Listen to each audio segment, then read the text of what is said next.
Front of the analog camera, the parts. Number 1 is the shutter speed. Shutter speed is like they control the speed of the shutter of the camera. Number 2, shutter release. It control the release of the shutter, or like kapag kumuha ka, siya po yung kumukontrol sa shutter ng camera kung magbubukas o masasara po siya. Number 3, film advance lever. Film advance lever is like when you need to advance the film or to make it fast move of the film. Number 3, frame container. Frame container is a container of the film. Lalagyan po siya ng film. Doon po pinapasok yung film para po masave yung mga pictures na nakuha na natin. Neck strap eyelash. Neck strap eyelash, dito po kinakabit yung pinaka lace po ng camera natin na sinasabit po sa leg natin kapag kumukuha po tayo ng pictures. Number 6, hand grip. Hand grip po, dito po tayo mahawak sa camera. Ito po yung part na yun. Like yung grip po natin sa camera kapag po tayo kumukuha ng picture. Number 7, self-timer lever. Self-timer lever naman po, like kapag gusto po nating, mag-isa lang po tayo, and you need to take a picture by yourself. You set a time like 5 seconds, 10 seconds to take a photo.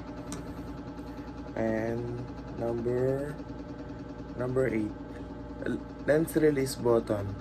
Lens release button, once you kapag ginalaw mo po ito, tapos po nakuha mo na po yung like angle or yung pinaka dapat pong makuhanan, i-release mo lang po siya kusa po siyang babalik. And number 9 po, hot shoe contact. Hot shoe contact po, yung parang pong dito po nagdidikit yung or nagsisave po yung pinaka-film po natin. And number 10 po, film rewind. Film rewind clank. Yung film rewind clank po, siya po yung like po nagbibigay ng signal kung na-rewind po, or siya po yung nagbibigay ng signal to para ipaalam po sa'yo na na-rewind po, yung like gumaganon po siya. Number 11, film rewind now. Film rewind now po, if you want to like rewind the film or the photo you take, if hindi ka po satisfied doon or masyado po mabilis. And number 12,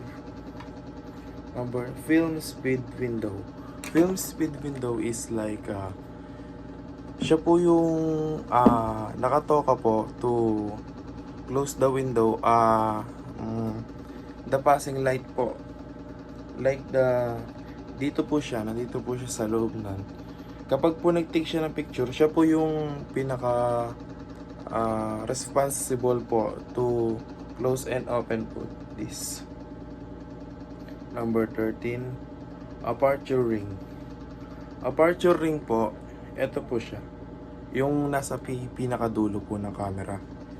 Aperture ring po, siya po yung ginagalaw before the exposure measure po. Siya po yung ginagalaw. And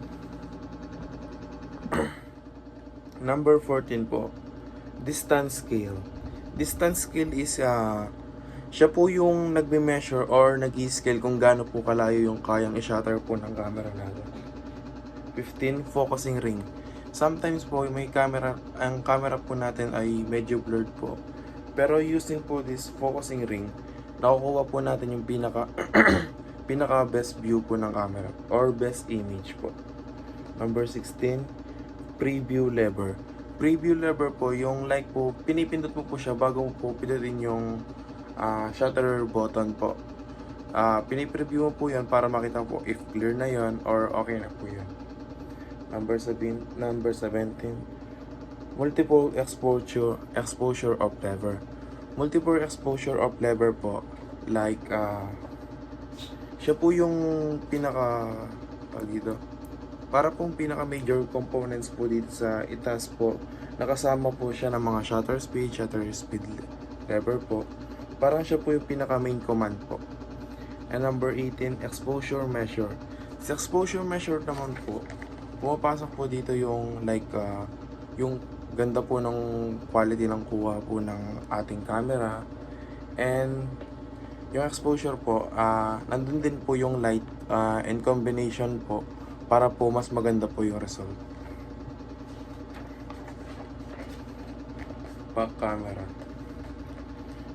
Number 19, viewfinder. Viewfinder po, dito ko po sinisilip yung naghahanap ko po ng best view para po i-take. Number 20, rewind fork. Rewind fork naman po, ito po yung mechanism sa taas po kasi ng camera natin. Meron po tayong rewind lever. Sa loob naman po, meron rewind fork. Rewind fork na po yan para po siyang tinidor or mechanism na siya po yung nag-rewind po sa film natin. 21, film cartridge chamber. Film cartridge chamber naman po, siya po yung pinaka parang container po or lalagyan po ng film natin. Dito po natin pinapasok yan.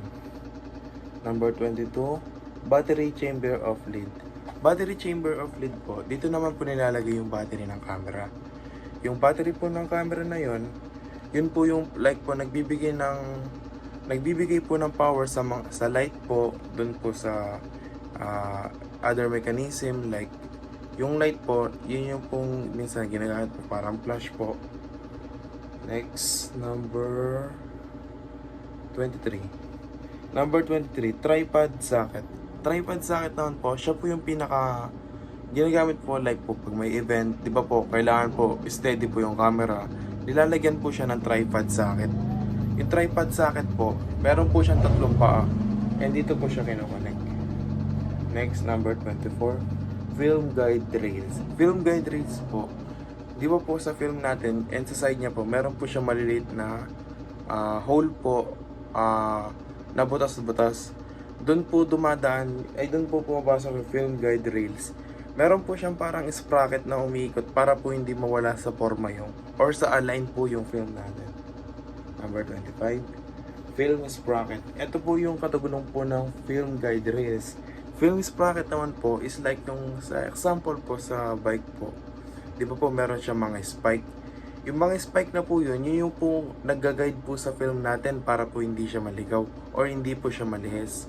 Kasi once po nalihis siya, masisira na po yung film natin. Number 26, camera back. Camera back is the cover of the camera at the back. Number 27, film pressure.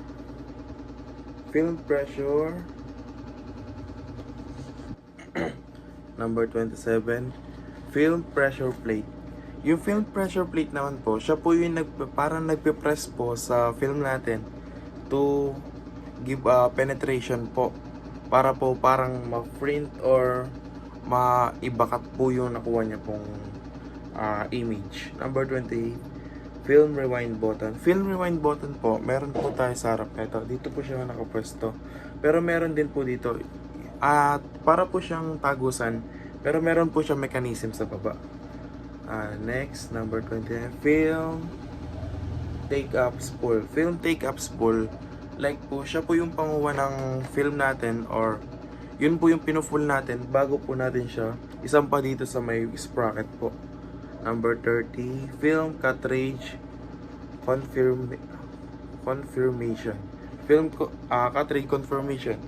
Dito po nakikita if working or working na po yung film, if nakikita mo na po siyang dumadaan dito. Meron po siyang parang guide po dito or palatandaan po. That's all po.